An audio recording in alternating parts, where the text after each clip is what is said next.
Арбаңыздар Кыдырлуу кыргыз калкы Түгөнбөйт кыргыз баяны телеберүүсү жаңы чыгып баштады. Биздин максатыбыз чет жерде жүргөн кыргыздардын наркын, салтын, эзелтен келаткан улуу жолун даңазалоо, даңктоо, барктоо. Телеберүүнүн бүгүнкү чыгарылышында бүгүнкү коногубуз чет жердеги кыргыздардын Аксакалдар кеңешинин төрагасы Эртабылды Шамилов агай менен аңгеме дүкөн курмакчыбыз. Кош келдиңиз агай. Рахмат.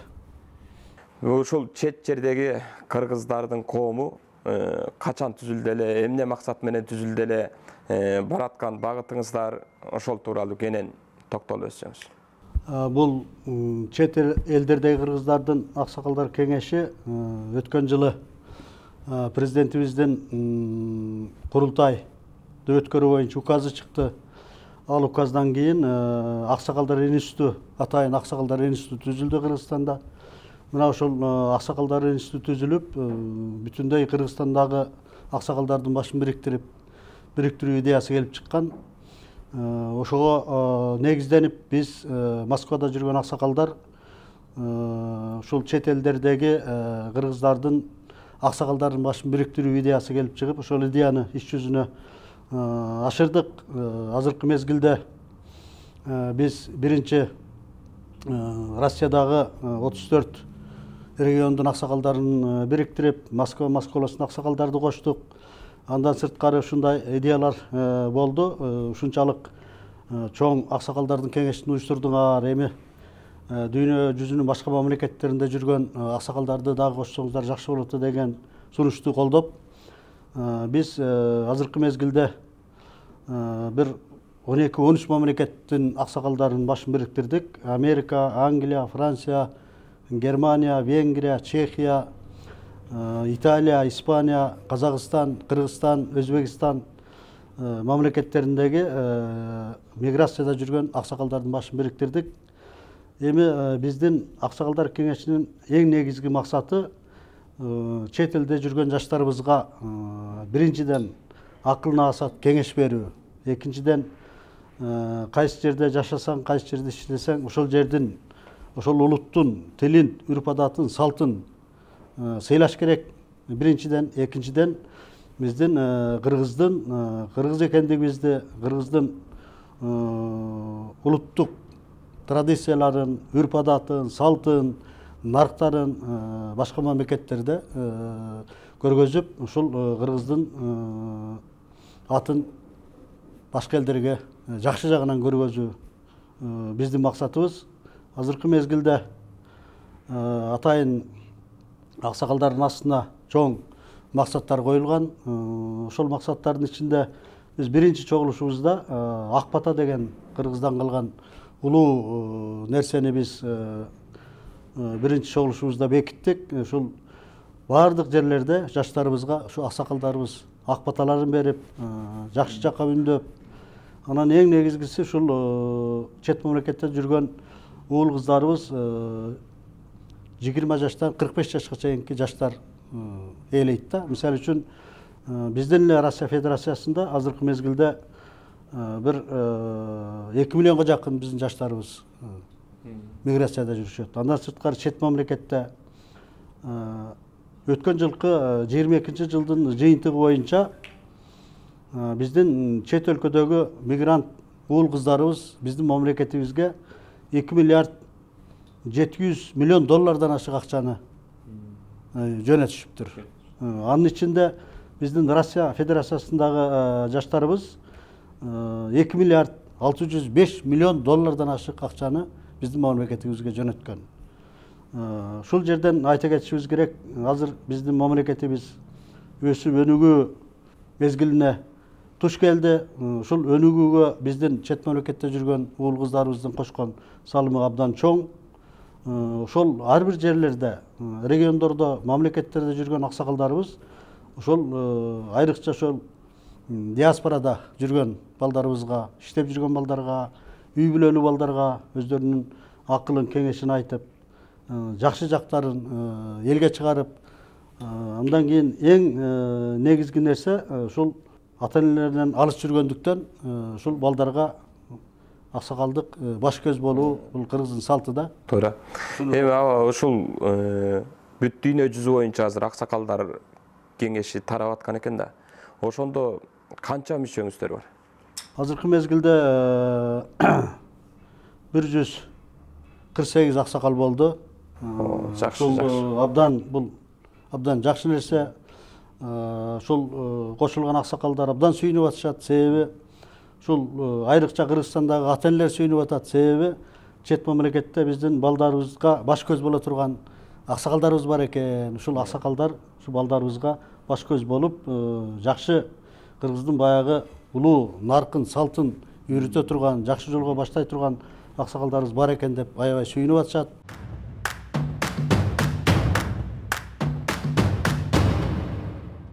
Азыр мындай болуп атат да. Биздин өзүбүздүн өзөктөн келаткан наркыбыз, салтыбыз, анан ошол өзүбүздүн жаштарыбыз ошондон алыс калып, билбестиктен же болбосо бир чаңганга чейин барып аткан учурлары да. Ошол өзүбүздүн өзөгүбүзгө кайтарыш үчүн ушу аксакалдар кандай иштерди жасап атасыздар? Биз эми биздин ушул тайпада, атайын тайпабызда ушундай ар түрлүү аксакалдар өзүнүн негизги ойлорун, пикирлерин, жакшы сунуштарын жазып атышат. Анан ошол биз ушундай аксакалдарга сунуш кылып атабыз. Ар бир мамлекетте, ар бир региондо жүргөн аксакалдар ошол жердеги биздин иштеп жаткан уул кыздарыбыздын жакшы жактарын элге чыгарыш, аларды колдош. Андан сырткары биздин улуттук жакшы салттарыбызды чет мамлекетке көрсөтүш. Мисалы үчүн ушундай бир жакшы салтыбызды айрыкча Америка Кошмо Штатында ордо оюнун жарыялап, бүтүндөй штаттарга ушу ордо оюнун жарыялап аткандыгы бул аябай жакшы нерсе да. Ордо деген биздин Кыргыздын улуттук оюндарынын бири. Экинчи дагы бир жерде, мисалы үчүн Новосибирскиде биздин жаштарыбыз улак кадимки Кыргызстандагыдай кылып аябай чоң деңгээлде өткөрүп атышат. Ушул ар бир жерде биздин баягы улуттук каада салттарыбызды, улуттук маданиятыбызды жайылтып жаткан жаштарга биз аксакалдар баш көз болушубуз керек да. Биздин негизги максатыбыз.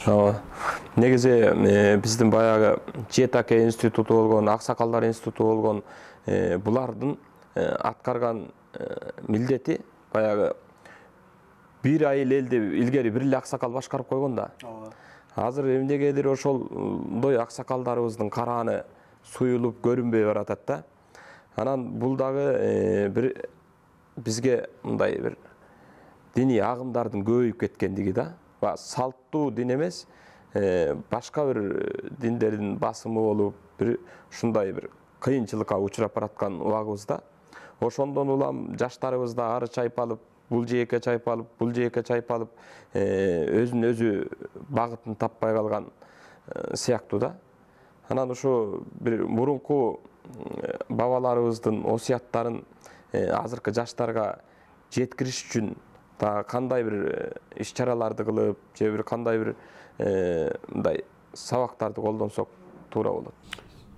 Туура айтып атасың. Бизде кыргыз элибизде салттуу динди биздин ата-бабабыз, ата-энелерибиз мына бизге чейин жеткирди. Чындыгында азыркы мезгилде ушул мамлекетибиздин ичинде көптөгөн диний агымдар кирип кеткен, кирип да жатат. Ушулардын баардыгын эми улуттук идеология деген Кыргызстанда болуш керек. Ушул улуттук идеологияны, ушул Манастын рухун, Манастын духун, анан атабыздан калган нарк салтты ушу бир жолго кое турган ушундай бир идеология болуш керек да. Ушул идеологияны мамлекет тарабынан ушул айылдан, райондон, областтан баштап бүткүл республикалык деңгээлге, анан мына чет элде жүргөн биздин аксакалдарыбызга биз ушундай кеңеш катары, насаат катары аксакалдарыбызга сунуш кылып атабыз. Сиздер дагы ушул биздин улуттук наркыбызды, салтыбызды, анан биздин динибизди, салттуу динибизди, ата-энебиз пайдаланып келген, өткөрүп келген салттуу динибизди ушул жаштарыбызга берсек, ушу дин менен биздин улуттук салтты экөөнү бириктирип, айкалыштырып, ушундай болсо жакшы болот эле да жаштарыбызга. Эми азыркы мезгилде чындыгында айрыкча көбүрөөк жашап калган биздин жаштарыбыздын балдары, кыздары ошол биздин улуттук салттардан, улуттук каадалардан, үрп адаттан, анан айрыкча тил маселеси. Кыргыз тилди биз тил жоголсо эл да жоголот. Ошон үчүн биз кыргыз тилин абдан жогору баалашыбыз керек. Мына Москвада биздин баягы патриот эжекелерибиз тил, кыргыз тилин көтөрүүгө аракет кылып атышат. Атайын курстарды ачып, кыргыз тил начар билген балдарга атайын курстарды ачып, орус тил билбегендерди атайын курстарды ачып, ушундай жакшы иштерди кылып атышат. Эми бул мамлекеттик деңгээлге көтөрүлүш керек. Мына жакында жаңы министр келип ушундай угуп калдым. Биз мурун эле суруш кылып келгенбиз аксакалдар. Биздин ушул 11-классты бүткөн балдарыбыз ушул бир кесипти алып чыкса, ошол кесипти 10-11-класста окутса, кыздарыбызга да балдарыбызга дагы ошол аттестат менен ошол кесиптин дипломун кошо бергенде, Кыргызстанда калып калса дагы, анан чет мамлекетке мындай башка жерге барып иштегенде дагы бир кесиптин ээси болсо, аябай жакшы келечекте пайдалуу иш болот да. Андан сырткары биз аксакалдардын негизги маселелеринин бири бул илим, анан билимге умтулуу. Анан биздин маданиятыбызды сактоо эң негизги милдеттерибиздин бири да. Биз аксакалдар ушуларды айтышыбыз керек.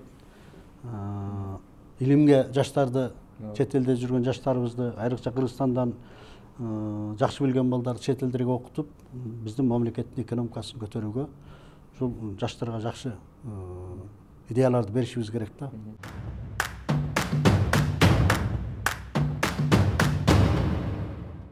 Каякта болбосун аксакал катары батаңызды берип жүрөсүз, жаштарга акыл насаатыңызды айтып жүрөсүз. Бирок эмнегедир ушу сиз курдуу, сизден улуу аксакалдык деңгээлге келип калган кишилерибиз, аксакал деп эми аларды айтканга болбойт да, себеби бата менен тостун айырмасын билбей ал да. Бата берип койгула, келгиле жайылган дастарканга бата берип коюңуздар десе, тос айтып кирет. Ошондон улам дагы баягы аксакалдардын кадыры кетип калдыбы деп ойлойм да. Буларды биринчи кээ бир улуу жашка келип калган өкүлдөрдү, адамдарды кандай кылып өздөрүнө жеткириш керек? Биринчи өздөрү билиш керек да деп айтат жаштарчы. Анан ушуну кыргыздын эзелтеден келаткан салттуу жолунан билими жоктугу болуп атат го деп ойлойм да. Сиз кандай дейсиз буга? Өзү биздин Кыргызда атабыздан калган салт боюнча карыган адамдарды үчкө бөлүшкөн да. Илгери атайын тарбиялаган да. Атайын тарбиялаган. Биринчи абышка дешкен. Абышкалар булар баягы жашы өтүп калган, курсагы ток болсо, анан ушул күн өтсө, жамандык менен, жакшылык менен, башка бир иши жок, ушул эптеп күн өтүп курсагы тойгон адамдарды абышкалар деп койгон. Анан чалдар деп койгон. Азыр мына чалдар, чындыгында чалдар көбөйүп кетти.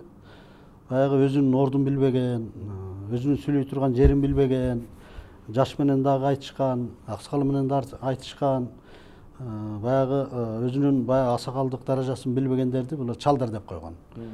Анан эми аксакалдар деп бул биздин Кыргыздан илгертен байыртан калган бул эл берген даража деп эсептешкен. Бул калк, эл, аксакал деп ошол аксакалдын сөзүн угушкан, ошол аксакалдар уруулардын чоң маселелерин чечкен, ошол аксакалдарга баардыгы баш ийишкен. Мына ушул азыркы мезгилде ушул аксакалдардын даражасын, ошол аксакалдардын ордун кайрадан калыбына келтиришибиз керек да. Ал үчүн эми биз аксакалдык даража бул элдер тарабынан, ушул тегеректеги адамдар тарабынан берилгендиктен аксакал адам эми жаштарга үлгү болуш керек да. Ошон үчүн жана Кыргызда сөз бар да, улууну улууга урмат, кичүүгө сый деп. Эгер биз аксакалдар биринчи кичүүлөрдү сыйласак, анан кичүүлөр бизди көрүп алып, аксакал болуп туруп, жаштарды сыйлап атат. Биз улууларды урматташыбыз керек деген баягы жаштардан эме кылат да. Эми адамдын өмүрү аябай кыска, мына тез эле жаш өтүп кетет. Биздин артыбыздагы жаштар эртең 10-20 жылда аксакал болот. Ошол жаштарга, бизден кийинки муундарга айта турган аксакалдын кеби сөзү, акылы, кеңеши, насааты болуш керек да. Ошону биз аксакалдар аракеттенишибиз керек. Керек болсо үйрөнүшүбүз керек. Элди аралап, элдин жакшы жактарын айтып, жаштарыбызга келечекке бир үлгү көрсөтө турган насааттарды айтууга биз милдеттүүбүз да. Аксакалдын биздин Кудай астында дагы элдин жаштардын астында бир эле милдетибиз. Колубуздан келсе калыс болуп, жакшы сөздөрдү айтыш, акыл айтыш, насаат айтыш, анан жакшы жактарыбызды көрсөтүш. Биздин негизги милдетибиз ушул.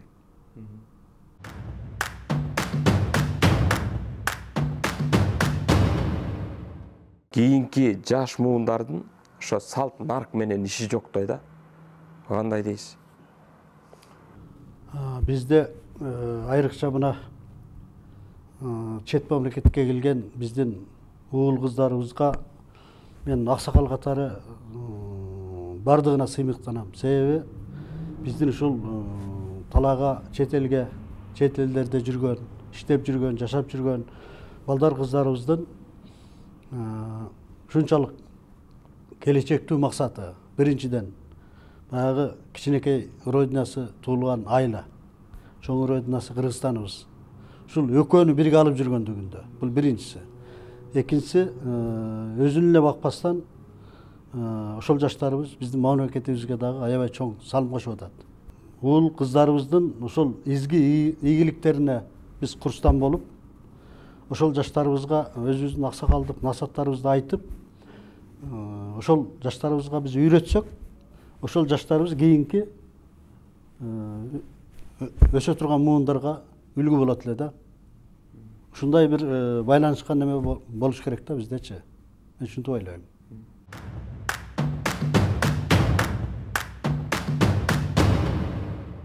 Москвада жашаган ар кайсы улуттар, азерлер, армяндар, башка улуттардын мындай өздөрүнүн тилине, маданиятына, каада салтына бекем экен да.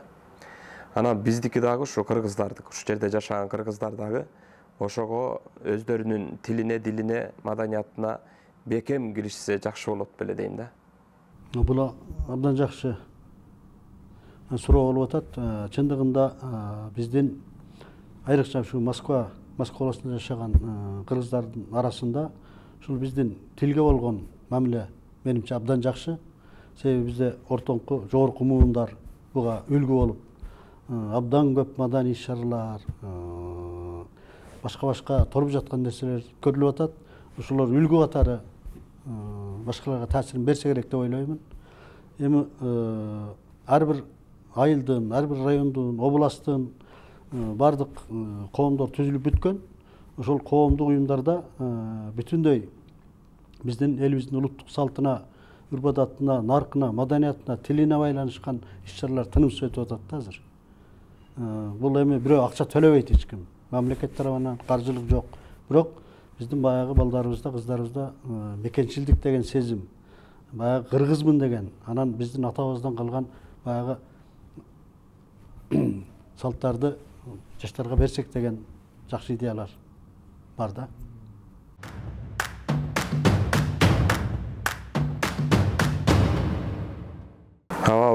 Москвада жашаган кыргыздардын балдары мектебинен, чөйрөсүнөн, айланасынан улам кыргыз тилин билүүсү начар болуп калат экен да.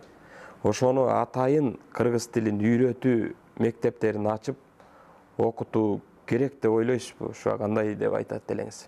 Бул сөзсүз абдан керек. Азыркы мезгилде бул ушундай иш-чаралар биздин Москвада жүрүп жатат. Биздин элчиликтин инициативасы менен бизде Роза Адышева деген эжекебиз бар.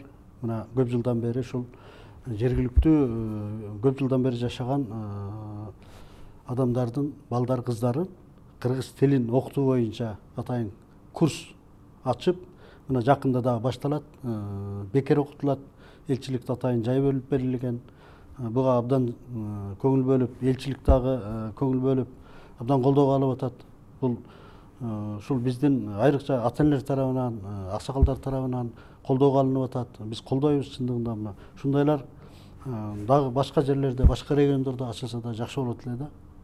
Бул аябай жакшы, актуалдуу бүгүнкү мезгилдин актуалдуу суроосу да.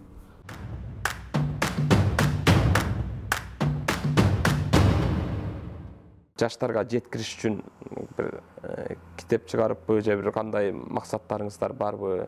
Азыр эми биздин негизги аксакалдардын айрыкча мына чет мамлекетте жүргөн, эми баягы чет элде, чет жерде жашап иштеп жүрөбүз да. Бул жерде эми баягы аксакалдар жаштарды топтоп акыл насаат айтыш абдан кыйын да. Биз аксакалдарга ушундай кеңештерди берип атабыз, өзүбүздүн тайпадагы кеңештеги аксакалдарыбызга. Мисалы үчүн азыркы мезгилде ар бир райондо миграцияда жүргөндөр, региондордо, башка мамлекеттерде жүргөндөр сөзсүз түрдө абдан көп иш-чаралар болот. Тойлор болот, жакшылыктар болот, анан жакшылык менен жамандык бирге жүрөт дейт. Жамандыктар болуп, кудайлар болот. Мына ошондой мезгилдерде аксакалдар сөзсүз түрдө ошолордон пайдаланышыбыз керек да.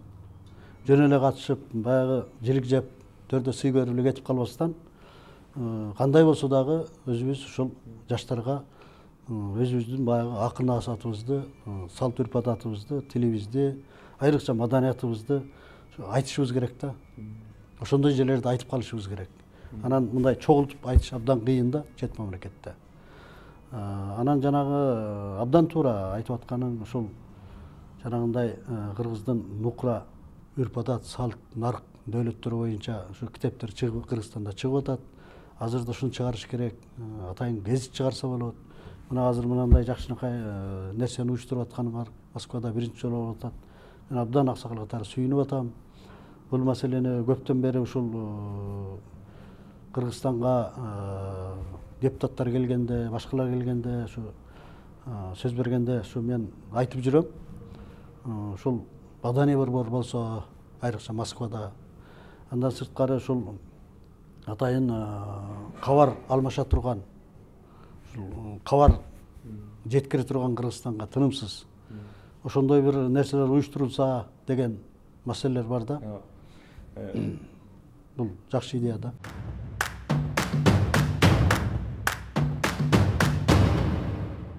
Аксакалдар мектебин ачып, жаштарды ошого тарбияласа, жашы өтүп калгандарды деле тарбияласа болобу, мүмкүнбү? Бул жакшы, абдан жакшы идея. Бул эми дин тарабынан айтылат экен. Анан биздин кыргыздын улуттук салтыбызда да бар да булчу. Мисалы үчүн билбеген нерсени билем деген бул уят нерсе да. Билип алууга аракет кылган бул абдан жакшы. Бул карасаң да жашың өтүп калса дагы аракет кылган жакшы да. Ушуну билип, жашым ушуга келип калды, мен ушуну өздөштүрөйүн, билейин, анан жаштарга берейин деген аксакалдарда ушундай бир жакшы келечектүү жакшы ойлор болгону жакшы да ар бир аксакалда. Анан эми жана мен айттым, жилик жеп төрдө отурган баары эле аксакал эмес. Анын баары эле жаштарга жакшы акыл насаат, баягы биздин кылымдан бери келе жаткан баардык байлыктарыбызды, дөөлөттөрүбүздү баары эле айта албайт. Эми ошон үчүн баардык жашы өтүп калгандарды биз аксакал деп коебуз. Ошолор өздөрү аракет кылыш керек да, умтулуш керек. Биздин келечек жаштарыбызга эмне бере алабыз биз? Бизден кийин эмне калат деген бир аксакалдарда ушундай ой болуш керек да баарыбызда. Мен ушинтип ойлойм.